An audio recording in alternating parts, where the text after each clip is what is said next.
이제 넷플릭스는 그 월 정기 구독 모델을 바탕으로 승승장구하기 시작하고요. 이후에는 모두가 알다시피 DVD 렌탈하면 넷플릭스가 됐고 2002년이었죠. 나스닥 상장을 하게 됩니다. 원래 그 2000년인가 먼저 기업 공개를 하려고 준비를 했었어요.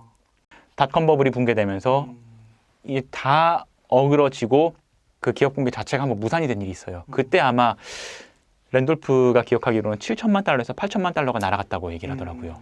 그런 역경을 또 딛고 이뤄낸 성과였고 나스닥 상장하는 날이 왔는데 랜돌프가 그 부분을 참 영화처럼 묘사를 해요. 아침에 차를 타고 아이를 데리고 그렇죠. 딱 가는데 꿈의 시기니까 네. 이게 진짜. 근데 그 충격적이었는데 그 상장가가 제가 지금 정확히 기억은 못하는데 16달러가 좀 넘었던 것 같은데 그게 그 당시 애플 그 주가하고 거의 맞먹는 주가였더라고요. 그러니까 그 가치를 상장 때 인정을 제대로 받았던 거예요. 난리가 났겠네요. 네.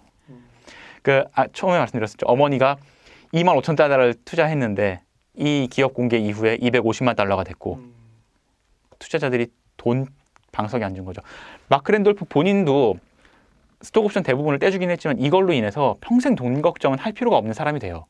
랜돌프가 이제 좀 더 본인이 즐거운 일을 찾기 시작하는 거죠. 이제 거기서 그 부분에 대한 얘기가 나옵니다. 내가 좋아하는 거는 뭘까? 이 고민을 하다 보니까는 자기는 스타트업 자체를 사랑했다라고 얘기를 하더라고요. 뭔가 아무것도 없는 데서 일을 만들어내고 소수의 정예 팀원들과 뛰어난 팀원들과 함께 그 사람들이 최고의 영향을 발휘해서 힘든 과정을 거쳐 뭔가 하나 작품을 만들어낸다는 그 자체가 너무 좋았다. 그러나 넷플릭스는 이제 그 기쁨을 느낄 수는 없는 큰 회사가 되어버렸고 내가 떠나야 될 때가 됐다는 것을 알았다라고 표현하더라고요. 그러면서 아름다운 이별을 준비하기 시작합니다. 창업주가 상장하자마자 바로 회사를 떠나게 되면은 말이 안 되잖아요.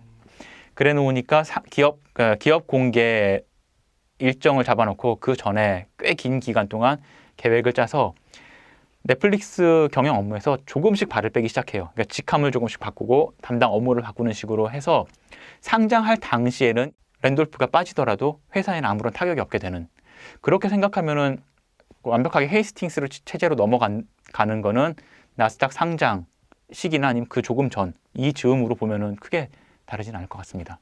이게 정말 그런 것 같아요. 저도 아직 경험은 못 해봤지만 경제적인 자유를 얻고 나서 그걸 그렇죠. 또 다시 그때 하는 일이 진짜 네. 일일 것 같거든요. 자기가 정말 좋아하는 네, 일. 네. 진짜 만약에 창업 과정이 되게 힘들고 괴롭고 이랬으면은 그만한 성과를 얻었을 때 뭐 다른 일이나 즐기거나 뭐 편히 쉬겠죠.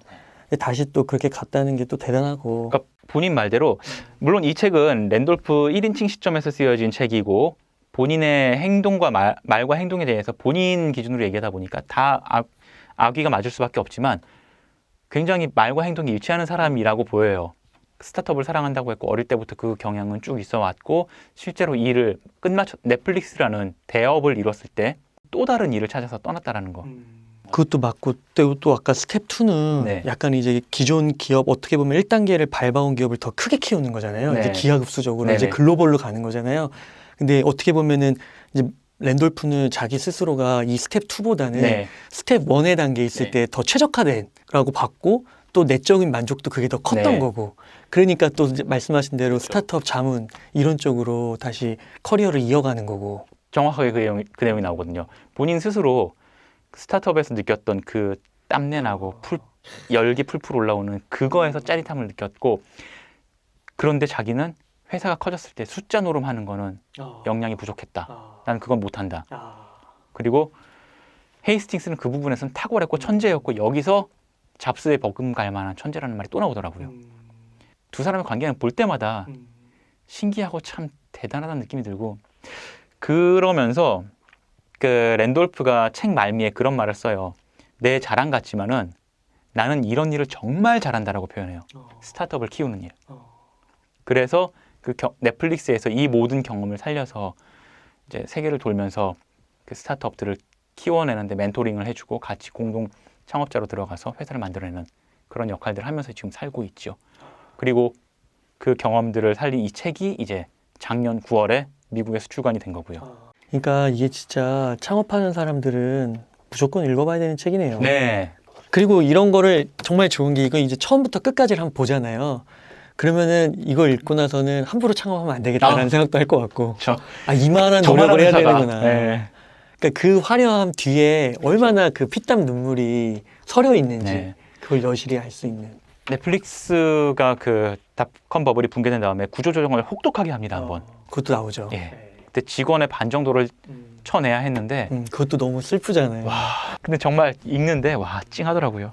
그러니까 그게 단순히 이렇게 어떻게 보면은 이제 미디어에서 단편적으로 보면 네. 회사가 어떻게 또 자르냐 막 이러는데 그 회사의 경영진의 입장에서는 이게 회사가 계속 적자가 네. 나고 다 죽는 것보다는 또 그러니까 이해할 수 있는 측면이 있다라는 그렇죠. 거죠.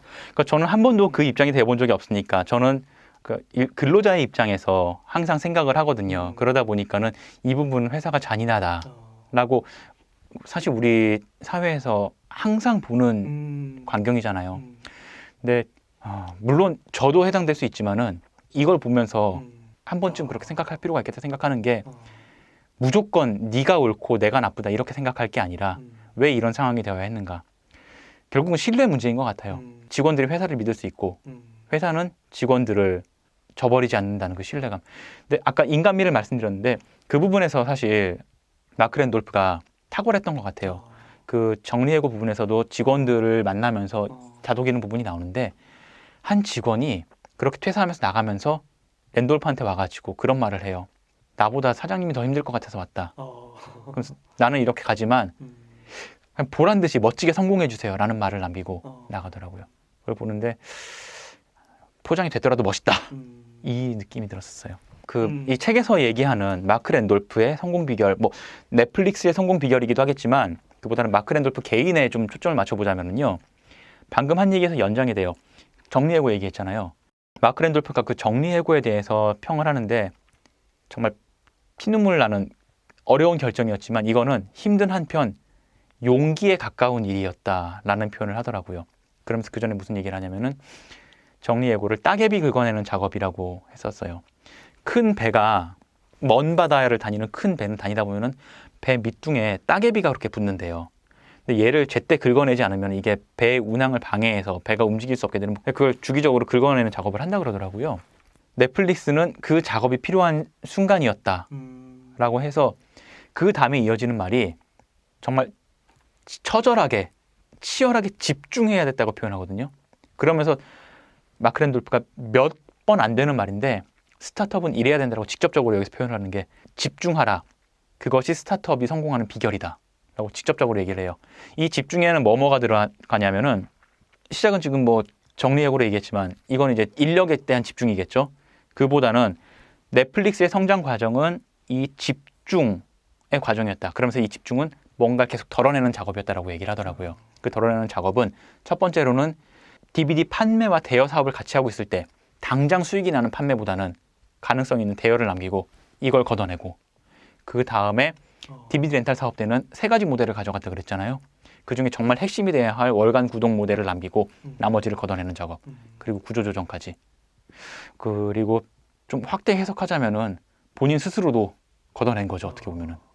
근데 정말 그런 게 이제 넷플릭스는 그 이후에 네. 어떻게 보면 이제 경쟁을 하는 상대가 이제 동네 그런 가게들이 아니잖아요. 지금 보면 이제 디즈니랑 해야 되잖아요. 디즈니는 지금 몇십 년인가 몇백 년인가요? 아무튼 100년 가까이 됐죠. 지금. 가까이 됐겠죠. 네. 그런 기업과 경쟁을 해야 되는데 그런 걸 안 떼어내면 정말 그런 극강의 기업들하고 경쟁하려면 얼마나 그 퓨어해야 되겠어요, 말 그대로. 그러니까 이제 걷어내야죠. 네. 그게 현실이죠.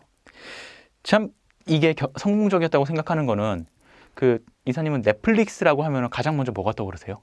넷플릭스? 네. 그냥 컨텐츠 기업? 컨텐츠 기업. 저 같은 경우에는 14,900원이거든요. 이 뭐냐면은 넷플릭스는 그 돈만 내면은 모든 게 공짜다. 그러니까 저는 그래가지고 이 부분 그러니까 월간 구독 모델에 집중했던 얘기 나왔을 때 저 개인적으로는 이제 그런 느낌을 받았던 거였어요. 랜돌프가 얘기했던 집중이라는 선택의 결과가 적어도 저한테만큼은 제대로 먹혔다라는 걸 말씀드리고 싶었던 거죠. 또 그런 사람들이 많았기 때문에 또 글로벌 서비스가 된 거고. 그러니까 어느 기업이나 마찬가지겠지만 선택과 집중을 해야 되고 핵심은 단순해야 하고 사람들이 봤을 때 한 방에 받아들여야 한다. 그 핵심이 있어야 살아남는다고 하는데 넷플릭스는 그 부분에서 탁월하지 않았나 싶습니다. 두 번째, 아까 이미 얘기를 했던 부분이죠. 자기 역량을 정확하게 파악을 했어요. 이 책에서 그 내용을 언급한 부분인데 지금 읽어드릴게요. 내가 무엇을 좋아하는지, 무엇을 잘하는지 알았다. 그런데 나는 넷플릭스처럼 큰 회사와는 맞지 않았다. 길을 찾으려고 애쓰는 작은 회사와 맞았다. 내 안에서 새로운 꿈이 싹트고 있었다. 지속할 수 있고 확장할 수 있는 사업 모델을 아직 찾지 못한 회사. 정말 똑똑한 사람들이 정말 복잡한 문제들을 해결하려고 애쓰면서 잔뜩 위기감을 느끼는 회사들을 위해 일하고 싶었다. 이게 마크 랜돌프가 넷플릭스를 나오면서 던진 출사표였죠. 이 부분 보니까 지금 갑자기 생각이 난 건데요. 길을 찾으려고 애쓴다라고 했잖아요. 이게 이 다음에 나올 내용인데 마크 랜돌프의 성공 비결이자 넷플릭스의 이제는 문화가 되어버린 키워드가 두 개, 자율과 책임이거든요. 넷플릭스는 직원들한테 출퇴근을 자유롭게 해주는 걸로 유명했죠. 본인이 해야 할 일을 정확히 해내고 책임만 다한다면, 그리고 일이 제대로 돌아가고만 있다면 어디에 붙어있든 상관하지 않았다라고 표현을 했어요. 그러면서 그 랜돌프가 했던 말이 있는데, 처음 팀을 꾸렸을 때 할 일, 그리고 그 일을 할 수 있는 공간만 충분히 확보된다면 우리는 모두 잘 해낼 수 있다는 사실을 알았다. 그게 바로 우리 문화였다. 뛰어나고 창의적인 사람 10명을 한 명 한 명 뽑아서 그들에게 해결해야 할 흥미진진한 과제들을 안기고 그 일을 할 수 있는 공간을 제공한다. 그럼 만사 오케이였다라고 표현하더라고요. 그러면서 하는 얘기가, 회사에는 다양한 사람들이 있잖아요. 그럼 이 사람들을 어떻게 멋대로 하게 하고 할 거냐라는데, 그 구체적인 노하우는 나오진 않지만 기본적인 그 방향은 나와요. 본인 어렸을 때 경험을 얘기하는데, 배낭여행, 오지 캠핑 같은 걸 자주 갔다 그래요. 근데 그때 보면은 누구는 걸음이 빨라가지고 먼저 산을 타고 올라갈 수도 있고, 누구는 걸음은 느리지만 뗏목을 타고서 다른 루트를 개척해가지고 목적지에 다다를 수도 있고, 누구는 뚜벅뚜벅 걸어서 천천히 갈 수도 있고, 목적지는 같은데 오지라는 곳은 길은 없다는 거예요. 그러니까 어떻게든 목적지만 가면 되는데 그 방식은 사람마다 다 다르다는 거죠. 이랬을 때 그 정답이 없는 길을 누가 해결을 제시해 줄 수 있냐? 스타트업은 그런 것과 같다.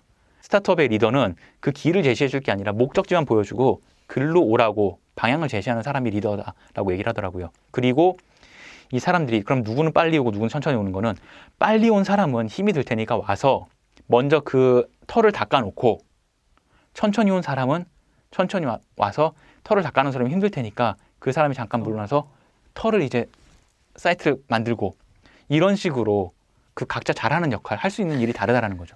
그거를 파악하고 적재적소에 배치하는 게 리더의 역할이다 라고 얘기를 합니다. 그리고 제가 또 하나 뽑았던 건 인간미였는데요. 사실 이 부분은 아까 이미 다 설명을 드렸던 것 같아요. 그리고 마지막으로는 결정적으로 랜돌프는 좋아하는 일을 했죠. 이 부분도 아까 설명을 드렸는데, 재밌는 에피소드가 하나 있거든요.